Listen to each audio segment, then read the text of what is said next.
If you clicked on this video, then I'm going to say it's safe to assume that you want to start investing. Duh. So this will be sort of a beginner's guide to help you set yourself up to be successful as you start investing. Investing is kind of an odds game, and you really want to give yourself the best odds possible to succeed. So I'm going to go through a list of things that I think everybody should do as they start to invest. If you come across anything of value, hit that like button and maybe subscribe. We're going to start with everybody's favorite topic, budgets. I understand that budgets aren't necessarily sexy and nobody really likes talking about them, but a budget is going to be the foundation of your financial future. If you can't stick to a budget now, what makes you think you're going to stick to a budget when you actually have serious money to burn?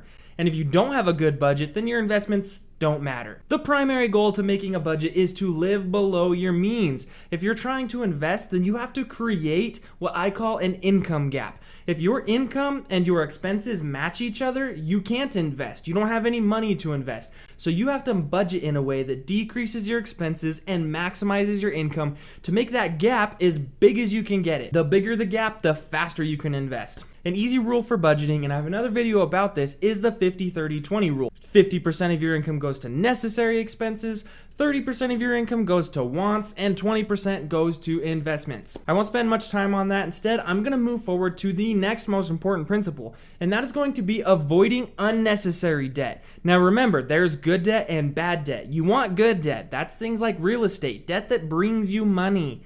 Bad debt takes money out of your pocket. Think rental property versus a new car. If you've got your budget, you've minimized your expenses, and you've avoided as much debt as you can, then you need to make sure you also have a good credit score. Now, building credit is something that is a lot easier than people make it seem, but it does take some time. When you're trying to build credit, you want a good credit mix, so different types of lines of credit. So think credit card, car loan, house loan. Those are all different types of credit. You also want longer lines of credit, meaning you've had that line for a longer amount of time. So you want lines of credit that are years and years old. The older the better. And then make sure you're not overutilizing your credit cards and you're well on your way to having a really good credit score.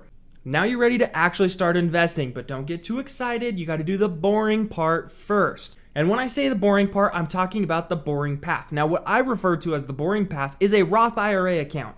Now, I know that that's kind of a boring thing that everybody talks about, but a Roth IRA account is going to be the foundation or kind of your fallback investment. So you can contribute $6,000 a year to a Roth IRA account or $500 a month. That is the maximum. And if you have a spouse, then you can double that. You each have your own Roth IRA account. That's a tongue twister. Say it 10 times fast, I dare you. You can open a Roth IRA account using pretty much any investment brokerage. Lots of them offer it. I think even Robinhood wants to start offering a Roth IRA account. Crazy. So once that's done, now it's really time to take a look at your goals. Now you should have both short-term and long-term goals. And when I say short-term, I mean like 2 to 5 years. And when I say long-term, I mean like 20 to 30 years. So your short-term goals should also line up with your long-term goals. So if your long-term 30-year goal is to have $5 million, then your short-term goal should be something that gets you to that point, whether it's to have a successful running business or whether it's to have $100,000 invested in the stock market. I mean, it really depends on your situation. Set your goals as high as you feel you could achieve them and maybe just a little bit higher, but make sure that they line up with each other and they are something that you will be able to achieve and that you set a plan for. Now I'm going to talk about your short-term and long-term goals and the types of things that you want to be in them. So we're going to talk about making money in the short-term investments. And when I say short-term, again, I'm talking like 2 to 5 years. There are much shorter-term types of investments, and these investments I'm talking about can be shorter term. But these are going to be things like building a business or investing in a business that somebody is currently building, because building a business can get you money coming in pretty quack. You can also do things like stock trading, although that is pretty risky. You can do like selling covered call options or selling options in general. That can be a pretty decent way to generate some cash flow coming in the short term. Or you could do something like flipping houses. When you're doing real estate and you flip a house, you could have a house flipped every 3 to 6 months realistically and make a pretty good profit if you know what you're doing. Then you can move on to your long-term goals, and these are going to be things that build off of your short-term goals. If your short-term goal was to have a sustainable business within 3 years, then your long-term goal should be something like have a business that you don't have to operate within 10 years, essentially a passive business. Or it could be even bigger than that. I want a business that brings in $1 million of revenue a month within 10 to 20 years, something like that.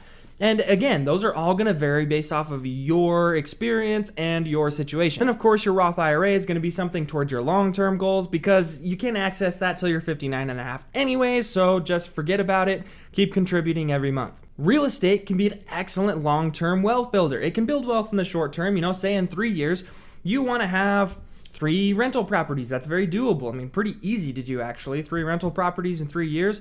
And then, say within 30 years, you want to have $100 million worth of real estate, which honestly is pretty much got you well set for ever and your kids. So this brings us to our final step, which is going to be to automate your investing. You want all of your investments to be as automatic as you can make them. If you have a business, find ways to make it run on its own so you don't have to be the one doing all of the little tasks. If you can automate your investments, you're much more likely to be consistent with them. You may have noticed that especially on things like TikTok, people like to comment about everything they know about investments, but the majority of these people don't actually invest or don't invest very much or very consistently.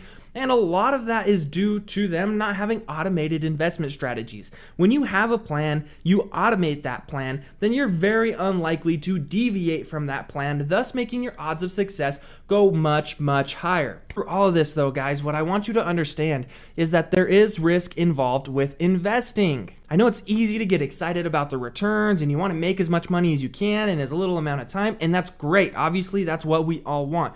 But remember that almost every single time you go for a higher reward, you're also increasing your risk. So always ask yourself when entering an investment or building a plan, what happens if I fail? And if you are okay with the potential catastrophe that comes from whatever investment you're trying to get into, then you know that you have the risk tolerance to proceed with that investment.